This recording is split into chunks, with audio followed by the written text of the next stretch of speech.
صہیونی فوج کے 5ویں دن بھی غزہ پر فضائی حملے اور گولہ باری۔ نصیرات کیمپ رفح اور غزہ سٹی پر حملوں میں 5 بچوں سمیت 17 فلسطینی شہید۔ 48 گھنٹوں میں شہداء کی تعداد 130 ہو گئی۔ غزہ کی صورتحال انتہائی سنگین، 1,20,000 افراد بے گھر، خوراک کا ذخیرہ بھی ختم ہونے کے قریب۔ اقوام متحدہ کی خصوصی نمائندہ فرانسسکا البانیز نے اسرائیلی اقدامات کو نسل کشی قرار دے دیا۔ اقوام متحدہ کے سربراہ انتونیو گوترس نے کہا ہے کہ اسرائیلی بستیوں کی مسلسل توسیع نے ممکنہ فلسطینی ریاست کے وجود کو خطرے میں ڈال دیا۔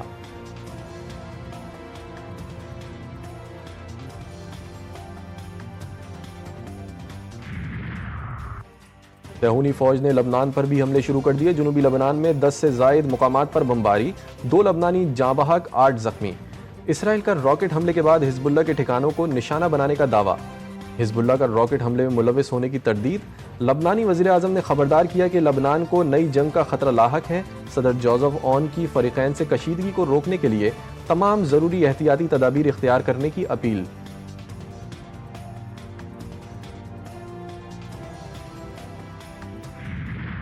ملک بھر میں یوم پاکستان آج جوش و جذبے کے ساتھ منایا جائے گا۔ یوم پاکستان کی پریڈ ایوان صدر میں ہوگی۔ پاک فضائیہ کے جنگی طیاروں کی فلائی پاسٹ کی ریہرسل، فلائی پاسٹ کی قیادت پاک فضائیہ کے سربراہ air chief marshal Zaheer Ahmed Babar Sidhu کریں گے۔ تقریب میں غیر ملکی سفیر، اعلیٰ سول و فوجی حکام شرکت کریں گے۔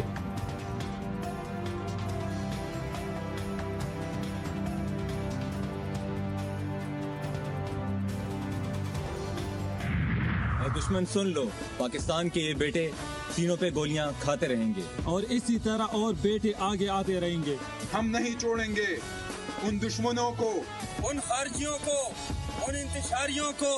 ہاں بالکل نہیں چھوڑیں گے۔ اے پاکستان، تو سلامت رہے گا ہمیشہ، کیونکہ تیرے یہ بیٹے، تیرے یہ غازی قربان ہو جائیں گے، لیکن تجھ پر آنچ نہیں آنے دیں گے انشاءاللہ۔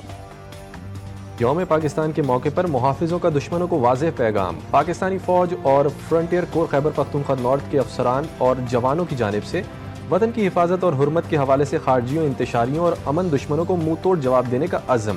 پاکستان کے عوام بھی وطن پر جان نثار کرنے کو تیار۔ میرے لیے یہ ایک بہت معجزہ ہے جسے میں اپنا وطن کہہ سکوں۔ عمارت گراتے وقت دیر نہیں لگتی، اس کی تعمیر میں ایک ایک پتھر رکھنے میں پتہ نہیں کتنے لوگوں کی محنت درکار ہوتی ہے۔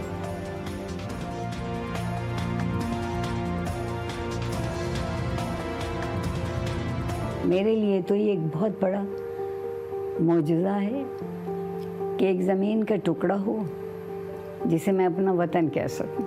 عمارت گراتے دیر نہیں لگتی، اس کی تعمیر میں، اس کی ایک ایک خشت اور ایک ایک پتھر رکھنے میں پتہ نہیں کتنے لوگوں کی محنت درکار ہے۔ اس مارچ کے موقع پر ریاست جموں و کشمیر کے تمام ضلعی تحصیل ہیڈ کوارٹر میں پاکستان کے سبز لالی پرچم اٹھا کر قوم سیاسی نظریاتی اختلافات کو بالائے طاق رکھتے ہوئے باہر نکلے گی۔ 23 مارچ وہ عظیم دن ہے جس دن قرارداد پاکستان منظور ہوئی تھی، اور یہ جو قرارداد پاکستان منظور ہونے کا دن ہے، یہ ہمارے اسلاف کی قربانیوں کے ساتھ جڑا ہوا ہے اور ہمیں یاد دلاتا ہے کہ پاکستان کو پانے کے لیے کس قدر قربانیاں دی گئی ہیں، کتنا خون بہایا گیا ہے۔ آج بھی ہم دیکھتے ہیں کہ بلوچستان ہو یا KPK ہو، خوارج کے مقابلے میں ہمارے جو جوان ہیں وہ آزاد کشمیر کے کئی ایسے نوجوان جو پاک فوج میں انہوں نے اپنی جانیں قربان کی، اپنا لہو دیا۔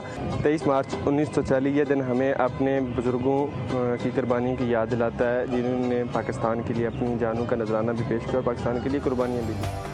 یوم پاکستان کے موقع پر کشمیری بھائیوں کا پیغام۔ پاکستان ہمارا ہے، پوری کشمیری قوم کشمیر کی آزادی تک افواج پاکستان کی پشت پر سیسا پلائی دیوار کی مانند کھڑی ہے۔ یوم پاکستان ہمیں یاد دلاتا ہے کہ قربانی، اتحاد اور جدوجہد سے ایک خواب کو حقیقت بنایا جا سکتا ہے۔ کشمیری قوم یوم پاکستان کے موقع پر اپنے جذبات کا اظہار کرتے ہوئے کہتی ہے کہ یہ نام ہے ان وعدوں کا جو اس قوم نے کیے اس سرزمین سے۔